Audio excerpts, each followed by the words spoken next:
Hi everyone, welcome to the seventh tutorial for your third module, which is deploying the trained KWS model. So by now you have some experience with what keyword spotting actually is for TinyML, using the microphone for doing some certain applications. And we're gonna experiment some of that and we're gonna leverage that and deploy it onto the hardware device using some techniques which we are gonna discuss today.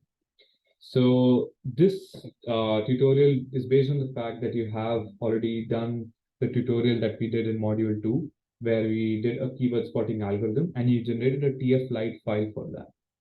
Even if that's not the case, you could go back to that tutorial and run that file again, and then convert it using this util model converter, which is also there on your 360 TinyML course plan. So yeah, opening that model converter, you can upload your file using the file explorer here, and then run all these cells, change the name of your set the name of this variable to the file name that you've uploaded, and the name of this file as the file that you want, like the output name of the file. Then you just run all of this, and it'll generate a hex dump file, which is gonna look like. Just gonna quickly open the Arduino IDE. So it's gonna look like something like this. Let's open file examples. You can go to TinyML 360 and then you can open microspeech. So microspeech is the sketch that we already have provided for you, which you can use to deploy microphone-based applications on your hardware device. Okay, so your model would look something like, I guess, I always forget. I think it's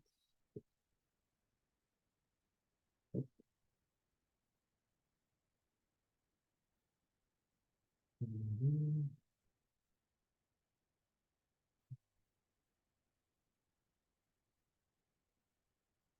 Yep.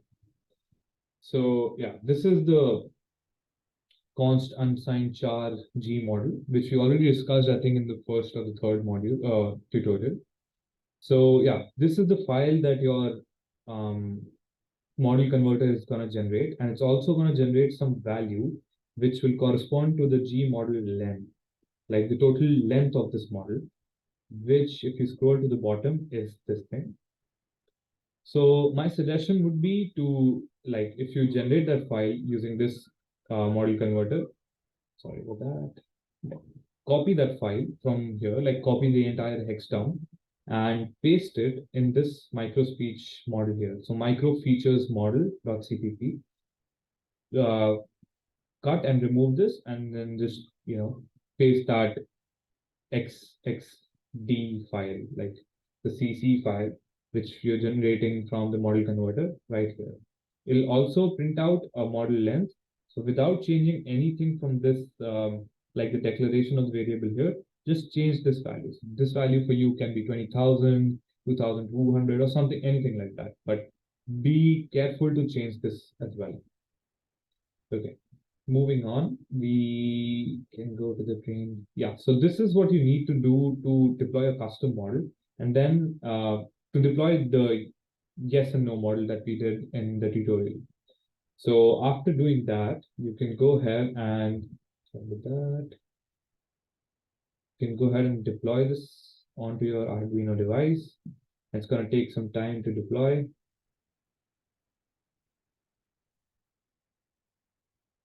And then we're going to see what our first hardware deployed TinyML application is like. It's going to take some time compiling. One thing that you can notice is that there are a bunch of different files now. Like, it's not so simple anymore. Like, there's so many files and there's so many things that you can experiment with and change here.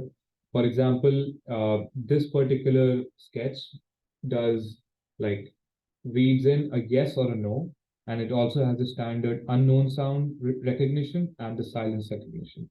So it's going to take input from your voice, whatever you're going to speak, and only trigger for the two keywords that are yes and no. And everything else would be either unknown or silence based on how loud the volume is. So yeah, we're gonna walk through this code in the coming tutorials and the class lectures, but I can give you a brief overview of how it works. So yeah, we do the same thing. We define the tensor arena, we do an all-ops resolver, and then we import our model here. So model is equal to tf light get model g model, and then yeah. So these are the layers. If you can see the depth-wise conv 2D, the fully connected, softmax, reshape. This is basically the structure of what? It's the TinyConf model that we used for our training. And then we allocate tensors, and then in the loop, we do an input of the data that our microphone is recording, and then run it through and then we invoke our interpreter, which means running the model for the spectrogram input, and then we get an output. Based on the output, we again do handle respond to command, which is done in this file, Arduino command responder. And you can see that if found command yes, it lights up the green LED.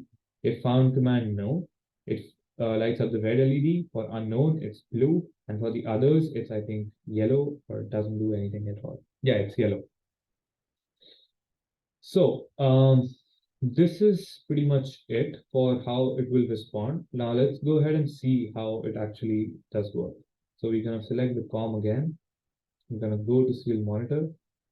So as you can see, it's like, since I'm speaking a lot of different words, it doesn't like it with confidence. It can tell me that, yeah, that is not yes or no. That's some unknown thing that I'm not trained on. So I'll go ahead and try to say the keywords, which are yes and no. So yes.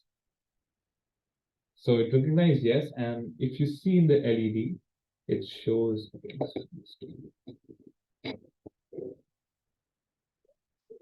so that's closer to the screen again.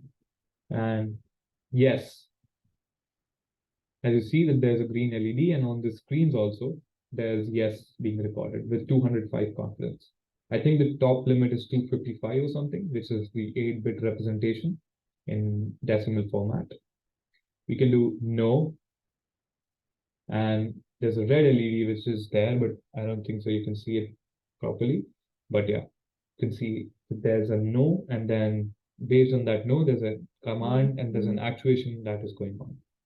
So yeah, since there's some background noise while I'm recording this, it doesn't detect silence per se, but you can do that as well.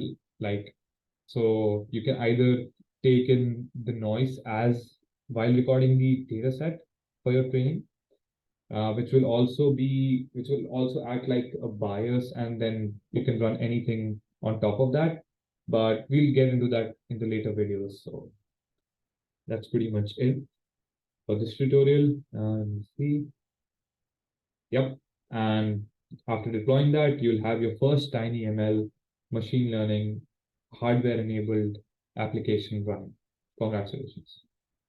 And thank you so much for this.